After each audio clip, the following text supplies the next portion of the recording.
अस्सलाम वालेकुम dear students, आप देख रहे हैं सैयद अली एकेडमी। और आज की इस वीडियो के अंदर हम लोग सेकंड लाइन ऑफ डिफेंस का एक और टॉपिक जिसको साइटोटॉक्सिसिटी कहा हुआ है उसके बारे में जिक्र करने वाले हैं। तो साइटोटॉक्सिसिटी दरअसल इसका जो वैसे मतलब होता है कि सेल की वजह से होने वाली टॉक्सिसिटी, यानी सेल के अंदर कोई केमिकल आ गया जिसकी वजह से सेल ख़राब हो चुका है, तो उसे हम आमतौर पर साइटोटॉक्सिसिटी कहते हैं। साइटो का मतलब ही सेल होता है और टॉक्सिसिटी का मतलब होता है कि टॉक्सिन्स का प्रोड्यूस होना, जहर का प्रोड्यूस होना। लेकिन यहाँ पर इसका मामला कुछ और है। जैसे लिखा हुआ है, it refers to the ability of a substance or certain cell either to damage or cause death of a target cell. कि एक सेल है या सेल से पैदा होने वाला कोई केमिकल है जो कि एक टारगेटेड सेल को ख़त्म कर रहा है। It is one of our protective response is exhibited against virally infected cells, cancer to tumour cells as well as our cells which are being infected by some pathogenic micro organisms. तो ये जो है एक protective response है जो virus से मुतासर होने वाले सेल्स पर जो है हमला करेगा, कैंसर के सेल्स पर हमला करेगा, ट्यूमर के सेल्स पर हमला करेगा या उन सेल्स पर हमला करेगा जिन्हें पैथोजेनिक माइक्रो ऑर्गेनिज्म नुकसान पहुंचा चुके हैं। पैथोजेनिक का मतलब होता है बीमारी काज करने वाले, जो बीमारी काज करते हैं। तो जैसे जरासीम हो गए, तो उन सेल्स को ख़त्म करने का जो प्रोसेस है वो यहाँ पर साइटोटॉक्सिसिटी बयान किया हुआ है। अब इसके अंदर लिखा हुआ है कि कौन से सेल्स हैं जो ये प्रोसेस करेंगे। तो लिखा हुआ है the process of cytotoxicity could be consequence of either natural killer sales और साइटोटॉक्सिक टी सी सेल्स। तो इस प्रोसेस के अंदर दो तरह के सेल इन्वॉल्व हो सकते हैं। एक को नेचुरल किलर सेल्स यानी कि एन के सेल्स कहा हुआ है और दूसरे को टी सी सेल्स यानी कि साइटोटॉक्सिक सेल्स कहा हुआ है। Although both natural killer cells as well as TC cells are lymphoid in cell lineage and originate in the bone marrow, yet they differ in their mode of activation against their targeted cells. यहाँ ये बात बयान है कि जो natural killer sales हैं और cytotoxic T cells हैं, अब ये जो है लिम्फोइड लाइनेज के हैं। लिम्फोइड लाइनेज का मतलब ये है कि पहले तो बोन मेरो के अंदर सेल होगा जिसको ब्लड स्टेम सेल कह रहे हैं, उसमें से कुछ सेल्स बनेंगे जिनको लिम्फोइड स्टेम सेल कहेंगे और इसी लिम्फोइड लाइनेज में से लिम्फोब्लास्ट बनेगा। इसी लिम्फोब्लास्ट में से तीन तरह के सेल्स बन रहे हैं, जैसे कि बी लिम्फोसाइट, टी लिम्फोसाइट और नेचुरल किलर सेल्स। ये तीनों क्योंकि लिम्फोब्लास्ट से लिम्फोइड स्टेम सेल से बन रहे हैं तो इसलिए हम इसको लिम्फोइड लाइनेज की कह रहे हैं।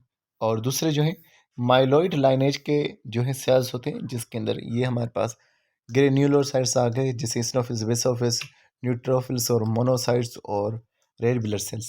तो इसके बारे में हम पहले ही एक वीडियो के अंदर बयान कर चुके हैं। तो वही बात लिखी हुई है कि ये जो है ओरिजिनेट होते हैं बोन मेरो में, लेकिन इनका जो काम होता है टारगेटेड सेल्स के खिलाफ, वो दोनों का काम मुख्तलिफ होता है, दोनों का काम अलग तरीके से होता है। तो सबसे पहले आइए हम लोग जिक्र करते हैं नेचुरल किलर सेल्स के बारे में।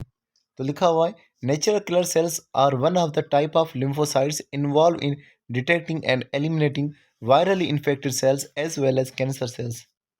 तो नेचुरल किलर सेल्स लिम्फोसाइट्स हैं और इनका बेसिकली काम वायरस से मुतासर शुदा सेल्स या कैंसर सेल्स को ख़त्म करना है। तो इसके हवाले से लिखा हुआ, in such cases unlike cytotoxic cells they do not need any prior activation by antigen presenting cells. जो साइटोटॉक्सिक सेल्स होते हैं टी सेल्स, वो दरअसल पहले उनके पास एंटीजन प्रेजेंटिंग सेल जो होंगे जैसे कि मैक्रोफेजेस होंगे वो अपने एंटीजन प्रेजेंट करेंगे, उसके बाद टी सेल जो है वो काम करते हैं। लेकिन नेचुरल किलर सेल्स को किसी तरह के भी एंटीजन प्रेजेंटिंग सेल की ज़रूरत नहीं होती। अब ये किस तरह से काम करते हैं, तो इसके हवाले से यहाँ इसका मैकेनिज़्म है और इस मैकेनिज़्म को समझने के बाद हम इस तस्वीर को भी देखेंगे। सबसे पहले लिखा हुआ है, hence they were named as natural killer cells. However, the mode of action in destroying the target cell is almost similar, just like a policeman checking national identity card of person for verification of his identity. तो लिखा हुआ है कि ये natural killer cells जो हैं दरअसल किस तरह से काम करते हैं। इस तरह से काम करते हैं कि पहले जैसे पुलिस वाले होते हैं किसी भी इंसान की वेरिफिकेशन करते हैं उसकी आइडेंटिटी कार्ड्स के ज़रिए से। यहाँ पर क्या हो रहा है, the natural killer cells do check on the cell surface. Natural killer cells cell के सरफेस पर, सेल मेम्ब्रेन के ऊपर एक मॉलिक्यूल को देखेंगे कि वो मॉलिक्यूल मौजूद है या नहीं। समझ लो वो मॉलिक्यूल जो है वो उनका एक आइडेंटिटी कार्ड है। और उस मॉलिक्यूल के हवाले से लिखा हुआ है a conjugate molecule called major histocompatibility complex MHC1 which serve as identity card of a cell as self. तो MHC जो है मेजर हिस्टोकम्पेटिबिलिटी जो कॉम्प्लेक्स होगा, ये जो मॉलिक्यूल होगा ये एक आइडेंटिटी का काम करेगा। अगर किसी सेल के पास ये मौजूद होगा तो नेचुरल किलर सेल उस पर हमला नहीं करेंगे। लिखा हुआ है in case of intact MHC1 the natural killer cell remain inactive, why in case of any modification or absence of MHC1 on the target cell it is activated to destroy the target cell। तो अगर किसी cell के पास ये major histocompatibility complex 1 मौजूद है तो उस cell के लिए ये नेचुरल किलर सेल्स इनएक्टिवेट रहेंगे। लेकिन अगर किसी का मेजर हिस्टोकम्पैटिबिलिटी कॉम्प्लेक्स जो है वो डिस्ट्रॉय हो चुका है, ख़राब हो चुका है, तो उस केस के अंदर जो होगा ये नेचुरल किलर सेल्स एक्टिवेट होंगे। और लिखा हुआ है the lysis of the target cell is brought about by releasing cytotoxic granules having perforin protein and granzyme. तो लिखा हुआ है कि सेल को तोड़ा जाएगा और कुछ केमिकल्स की मदद से, जैसे कि एक प्रोटीन होगा जिसका नाम फॉरिन लिखा हुआ है और एंजाइम होगा जिसका नाम ग्रानिजाइम लिखा हुआ है। अब जैसे देखिए आप कि ये हमारे पास एक सेल है, नॉर्मल सेल है, सेल्फ सेल जिसको कह रहे हैं। अगर आप देखेंगे ये नेचर किलर सेल है ऊपर वाला और नीचे जो है वो नॉर्मल सेल है। इसके पास आप देख रहे हैं कि अटैचमेंट के साथ में मेजर हिस्टोकम्पैटिबिलिटी कॉम्प्लेक्स मौजूद है और ये उसके साथ में बाइंड हो गया और आइडेंटिटी चेक हो चुकी है, तो सेल को नुकसान नहीं पहुंचेगा। दूसरा इन्फेक्टेड सेल आ रहा है जिसको नॉन सेल्फ सेल कह रहे हैं। अब आप देख रहे हैं कि यहाँ पर ये जो मेजर हिस्टोकम्पैटिबिलिटी कॉम्प्लेक्स है वो मौजूद नहीं, तो ये आपस में मैच नहीं हो सके हैं, नेचर किलर सेल्स और ये दूसरा सेल। अब क्या होगा कि इस सेल में से, नेचर किलर सेल्स में से आप देख रहे हैं कुछ प्रोटीन निकल रहे हैं जैसे कि परफोरिन और ग्रानिजाइम निकल रहे हैं जो कि सेल को तोड़ देंगे। अब ये सेल हमारे पास मुकम्मल तौर पर ख़त्म हो चुका है, यानी कि सेल लाइसेंस हो चुकी है। तो इस तरह से ये हमारे पास काम हो रहा होता है। तो लिखा हुआ है the former pass post in the plasma membrane of target cell while the later enter the target cell and cause its slicer।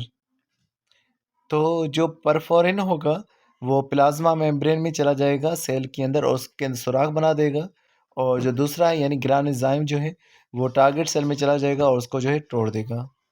अब हम जिक्र करते हैं साइटोटॉक्सिक सेल्स के बारे में जिनको TC सेल्स कहा हुआ है।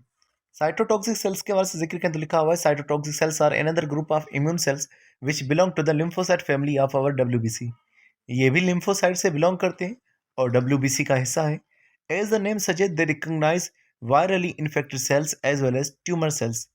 ये वायरस से मुतासर शुदा सेल्स को पहचानते हैं और दूसरा ट्यूमर सेल्स को पहचानते हैं। अब ये ट्यूमर सेल्स क्या होते हैं? दरअसल ट्यूमर सेल जो होते हैं उनका मतलब ये होता है कि जो सेल जो कि जेनेटिकली ख़राब हो चुका है, जिसके अंदर चेंजेस आ चुके हैं और वो एक एब्नॉर्मल सेल बन चुका है और उसे हम ट्यूमर सेल का नाम दे रहे हैं। वो क्या होगा, वो अनकंट्रोलेबली यानी कि अपने हिसाब से ही जो है वो डिवाइड होता रहेगा, यानी कि 20 मिनट में समझ लें 2 सेल बन गए, फिर अगले 20 मिनट में और 2 सेल बन गए। तो इस तरह से ये अनकंट्रोलेबली जो है डिवाइड होते रहेंगे और जब ये फैलने लगेंगे तो हम कहेंगे कैंसर जो है फैल चुका है, या ये एक बड़ा सा मास बना देंगे जिसको भी हम ट्यूमर कहेंगे। आगे लिखा हुआ है though they are produce in the bone marrow but they migrate to thymus where they mature and there release into the blood. ये पहले बोन मैरो में बनते हैं लेकिन फिर ये एक और जगह में जा रहे हैं जिसको थाइमस ग्लैंड कह रहे हैं। ये जो थाइमस ग्लैंड होता है ये हमारे चेस्ट में मौजूद होता है और यहीं पर ये जो सेल होते हैं ये बड़े हो जाते हैं और फिर ब्लड में चले जाते हैं। इस तस्वीर के अंदर आप जो है थाइमस को देख सकते हैं जो कि आपको दो लंग्स के बीच में नज़र आ रहा है और फिर आपको डायफ्राम, ये बाकी चीज़ें भी नज़र आ रही हैं। तो ये जो है हमारे पास लिम्फेटिक सिस्टम का दरअसल हिस्सा होता है थाइमस ग्लैंड।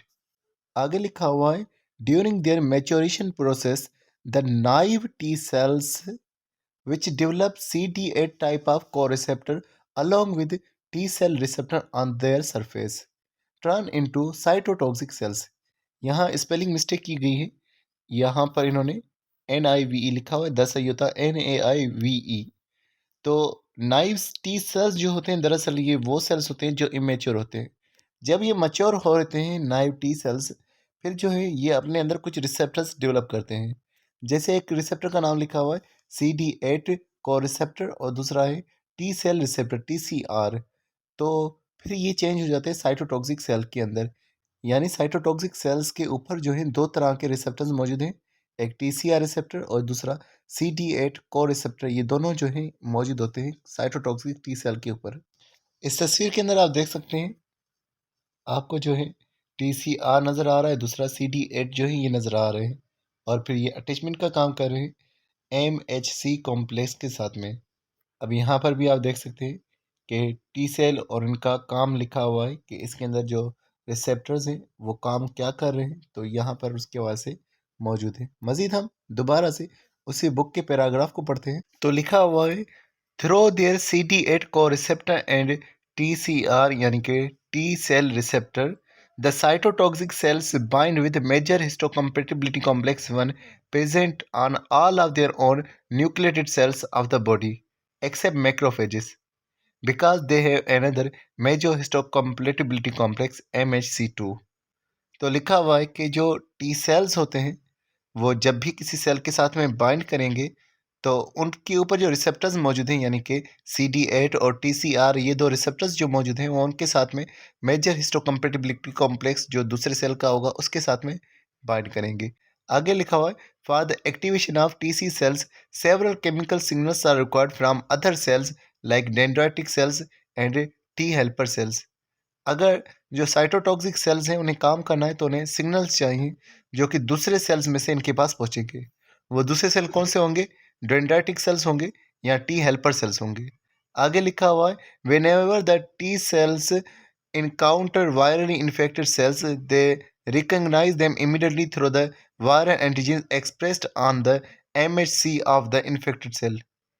तो मज़ीद लिखा हुआ है कि जब भी साइटोटॉक्सिक सेल्स का सामना होता है ऐसे सेल के साथ में जो वायरस से अफेक्ट हो चुका है, तो वो उसे पहचानते हैं उसके मेजर हिस्टोकम्पैटिबिलिटी कॉम्प्लेक्स के एंटीजीन्स की मदद से। उसके अलावा लिखा हुआ है, their programming in such case is to release some protective proteins or cytokines such as tumour necrosis factor alpha and interferon gamma.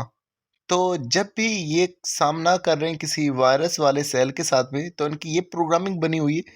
तो ये जो सेल्स होंगे 2 तरह के केमिकल्स को प्रोड्यूस करेंगे। एक लिखा हुआ है ट्यूमर नेक्रोसिस फैक्टर अल्फा और दूसरा इंटरफेरोन गामा। और इनका काम क्या होगा? लिखा हुआ which act on other immune cells such as macrophage and dendritic cells to enhance immune response.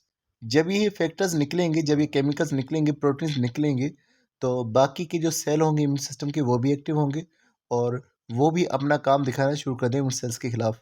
आगे लिखा हुआ, like nature killer cells they release perforin protein and granzyme to cause lysis of the infected target cell. तो nature killer cells की तरह ये perforin को produce करेंगी जो सेल मेम्ब्रेन के अंदर ओपनिंग्स कर देगा। और उसके अलावा ग्रानिजाइम जो होगा वो सेल को जो है लाइसिस कर देगा, उसको तोड़ देगा। Unlike nature killer cells, the cytotoxic cells then proceed toward other infected cells to cause their lysis in the way they serve the role as serial killer. तो नेचर किलर सेल्स जो थे वो एक ही सेल्स को जो है नुकसान पहुंचा रहे थे। लेकिन क्या है कि साइटोटॉक्सिक सेल जब एक सेल को नुकसान पहुंचा देंगे तो फिर और सेल्स को भी नुकसान पहुंचाएंगे, तो कह देंगे कि ये एक तरह के सीरियल किलर हो चुके हैं जो बस एक के बाद दूसरे का शिकार करता जा रहा है। अब हम कुछ और चीज़ों का जिक्र करते हैं, जैसे कि लिखा हुआ है प्रोटेक्टिव प्रोटीन्स। तो प्रोटेक्टिव प्रोटीन्स का जिक्र करें तो लिखा हुआ in our body fluids there circulates different protein which help us in the protection of our body against micro organism such as pathogenic bacteria etcetera. कि हमारी बॉडी के फ्लूइड के अंदर, ब्लड के अंदर या लिम्फ के अंदर जो है कुछ प्रोटीन्स मौजूद हैं जो हमें माइक्रो ऑर्गेनिज्म से बचा रहे हैं। Such proteins are termed as complement proteins. और उन प्रोटीन को हमें खास नाम से पहचान रहे हैं जिसको कह रहे हैं complement protein. Upon recognization of bacteria as foreign organism, complement protein are activated through a series of reactions. जब भी हमारी बॉडी के अंदर कोई फॉरेन पार्टिकल आ चुका है, जैसे बैक्टीरिया आ चुका है, तो फिर उसके खिलाफ जो है कुछ प्रोटीन्स ये निकाले जाएंगे जिनको कॉम्प्लीमेंट प्रोटीन कहा जा रहा है। काफ़ी सारी रिएक्शन होगी उसके बाद में। Some of them damage the plasma membrane of their target cells while the other attacked other type of immune systems such as mast cell, neutrophil and macrophages to enhance the immune response। तो ये जो proteins होंगे ये plasma membrane को destroy कर रहे हैं या फिर जो है ये कुछ और सेल्स को काम करा रहे हैं। और वो कुछ और सेल्स कौन से हैं? मस्ट सेल हो गया, न्यूट्रोफिल हो गया और मैक्रोफेज हो गया। मैक्रोफेज का हमें पता है और न्यूट्रोफिल्स का भी हमें पता है कि ये जो है फेगोसाइटोसिस करके सेल को जो है खा जाते हैं। अब मस्ट सेल क्या होते हैं? ये जो मस्ट सेल होते हैं दरअसल ये हमारी बॉडी के अंदर इन्फ्लेमेशन यानी कि सूजन जो है उसे काज कर सकते हैं। उसके अलावा वो एक केमिकल को रिलीज करते हैं जिसका नाम होता है हिस्टामाइन। हिस्टामाइन हमारी बॉडी के अंदर इन्फ्लेमेशन का काम कर रहा होता है। तो दरअसल इनका काम इन्फ्लेमेशन का भी हो सकता है, सूजन का भी, और जो माइक्रो ऑर्गेनिजम्स हैं उन्हें लड़ने का काम भी इसका होता है।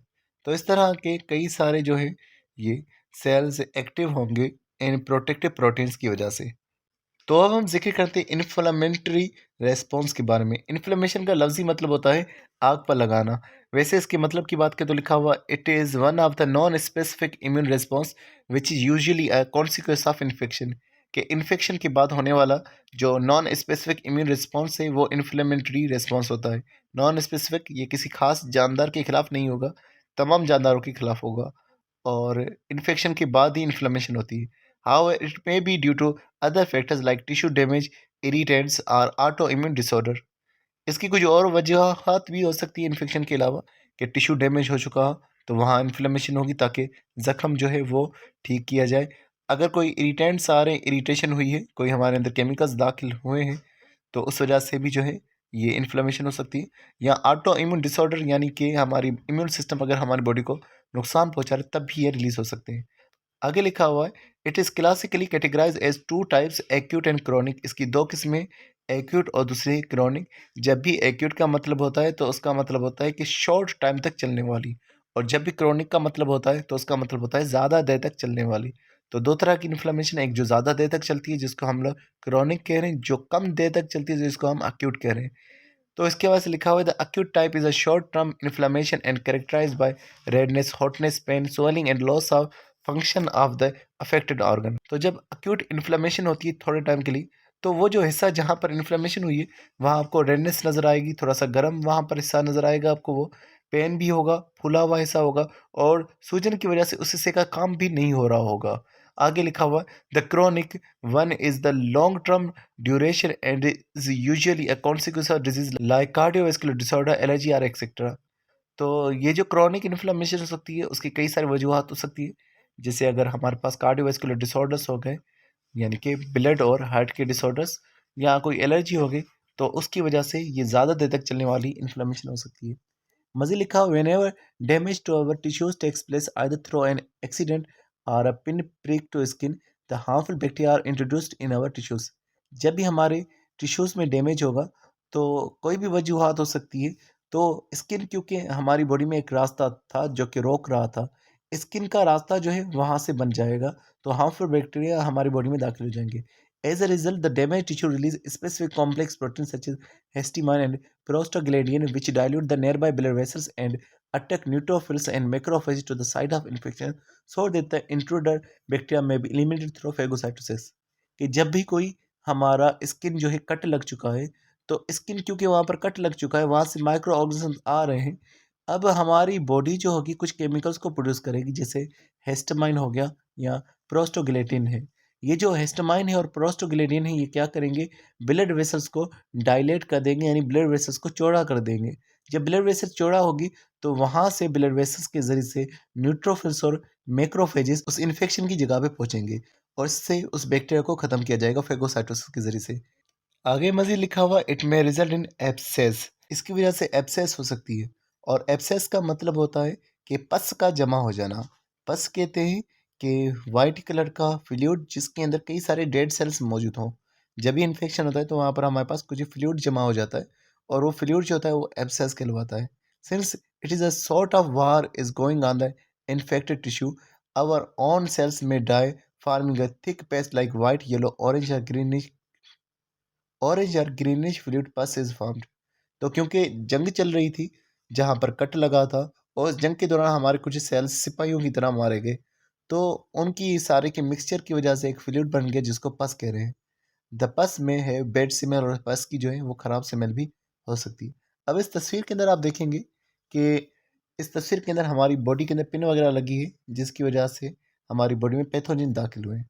अब ये जो ब्लड वेसल थी इसके अंदर जो है हिस्टामाइन और प्रोस्टाग्लैंडिन जो है वो रिलीज हुए हैं। अब आप देख रहे हैं कैपिलरीज जो हैं वो डायलेट हो गई, ज़्यादा चौड़ी हो गई और इनमें से जो है कुछ केमिकल्स जो हैं वो बाहर निकलना शुरू हो गए। अब वो कौन से थे? वो सेल्स थे, जैसे कि न्यूट्रोफिल्स हो गए, मैक्रोफेजेस हो गए और उसके अलावा जो है कुछ केमिकल्स आ रहे हैं जो कि फेगोसाइटोसिस सेल्स को जो है अट्रैक्ट कर रहे हैं और उसके बाद फेगोसाइटोसिस हुई, पैथोजेंस को जो है मारा गया, उनके टुकड़ों को मारा गया और इसकी वजह से हमें जो है इन्फ्लेमेशन देखने को आई। अब मज़ीद आगे इस येलो बॉक्स के बारे में लास्ट में हम पढ़ें तो लिखा हुआ है, normal the immune cell respond to the foreign cells or particles such as bacteria, virus etcetera only. आमतौर पर जो इम्यून सेल्स होते हैं वो सिर्फ फॉरेन सेल्स, बाहर से आने वाले सेल्स जैसे कि बैक्टीरिया हो गए, वायरस हो गए, उनको जो है रेस्पॉन्स करते हैं। However in few cases like auto immune disorder such as rheumatoid arthritis the immune cell response against their own self antigens. हमेशा ऐसा भी नहीं होता कि सेल बाहर से आने वाली चीज़ों को रेस्पॉन्स करें। कभी कभार कुछ केसेस के अंदर, जैसे कि एक मिसाल ऑटो इम्यून डिसऑर्डर ली हुई है। ऑटो इम्यून डिसऑर्डर यानी हमारा इम्यून सिस्टम खुद से सेल्स को नुकसान पहुंचाए, उसकी मिसाल एक रूमेटॉइड अर्थराइटिस दी गई है। अभी जो रूमेटॉइड अर्थराइटिस है, तो अर्थराइटिस क्यों गई है? तो अर्थराइटिस जोड़ों की बीमारी होती है, तो जोड़ों के गिर्द सेल्स को नुकसान पहुंचता है जिस वजह से इन्फ्लेमेशन आ जाती है। तो लिखा हुआ है द इम्यून सेल्स उनके खुद के सेल्स के खिलाफ जो है रेस्पॉन्स करेंगे। तो आगे लिखा हुआ है the exact reason for this misdirection are not certain in many specific cases. तो हमें सही से ये मालूम नहीं कि क्यों इस तरह से हुआ कि खुद के ही सेल जो हैं वो रेस्पॉन्स कर रहे होते हैं अपने ही सेल्स के अगेंस्ट में। तो इसके बारे में हमें अभी तक ठीक से मालूम नहीं कि ये वजह क्यों हो रही है। लिखा हुआ आगे, in case of rheumatoid arthritis there is inflammation of the synovial membrane of the joints that progresses to swollen and painful joint. तो रूमेटॉइड अर्थराइटिस के अंदर साइनोवियल मेम्ब्रेन जो होती है जॉइंट की, वो फूल जाती है और जॉइंट जो है पेनफुल हो जाता है। साइनोवियल मेम्ब्रेन कौन सी होती है? पहले आप ये समझिए कि साइनोवियल जॉइंट क्या होता है। जब दो हड्डियां एक दूसरे के साथ आपस में जुड़ी हुई होती हैं और जैसे कि एक हड्डी का एंड दूसरी हड्डी के साथ में जॉइंट होता है, तो इसे हम साइनोवियल जॉइंट कह रहे होते हैं, जो कि हमारे पास हमारी बाजुओं कितने लिम्स में नज़र आ रहा है। इनके गिर्द में एक मेम्ब्रेन मौजूद होती है जिसको साइनोवियल मेम्ब्रेन कह रहे होते हैं। जैसे आप देखें यहाँ जो साइनोवियल मेम्ब्रेन है वो आपको ज़्यादा बड़ी नज़र आ रही है रेड कलर के साथ में, ये आपको ज़्यादा बड़ी, और यहाँ देखेंगे तो ब्लू कलर के साथ में ज़्यादा आपको कम नज़र आ रही है। तो ये साइनोवियल मेम्ब्रेन जो है फूल जाती है जिसकी वजह से हमारा जॉइंट भी ठीक से काम नहीं कर पाता, ultimately leading to their deformity. और इसकी वजह से डिफॉर्मिटी जो है काज होगी। डिफॉर्मिटी का मतलब है उसकी पूरी शक्ल ही जो होगी जॉइंट की वो चेंज हो जाएगी। It may damage to other parts of the body also. ये जो रोमेटोइड अर्थराइटिस होती है ये सिर्फ हमारे जॉइंट्स को नुकसान नहीं पहुंचाती बल्कि हमारे दीगर हिस्सों को भी नुकसान पहुंचाती है, यानी कि हमारी आइज़ को, हमारे लंग्स को, हमारे ब्लड वेसल्स को और भी मुख्तलिफ हिस्सों को जो है ये नुकसान पहुंचा सकती है। सिर्फ जॉइंट्स इसका शिकार नहीं होते। तो डी स्टूडेंट्स, आज के लिए बस इतना था। नेक्स्ट वीडियो के अंदर हम इंशाल्लाह नेक्स्ट टॉपिक को जिक्र करेंगे जो कि होगा हमारा टेम्परेचर। तो मिलते हैं नेक्स्ट वीडियो में, तब तक बहुत सारा ख्याल रखिएगा। अस्सलाम वालेकुम।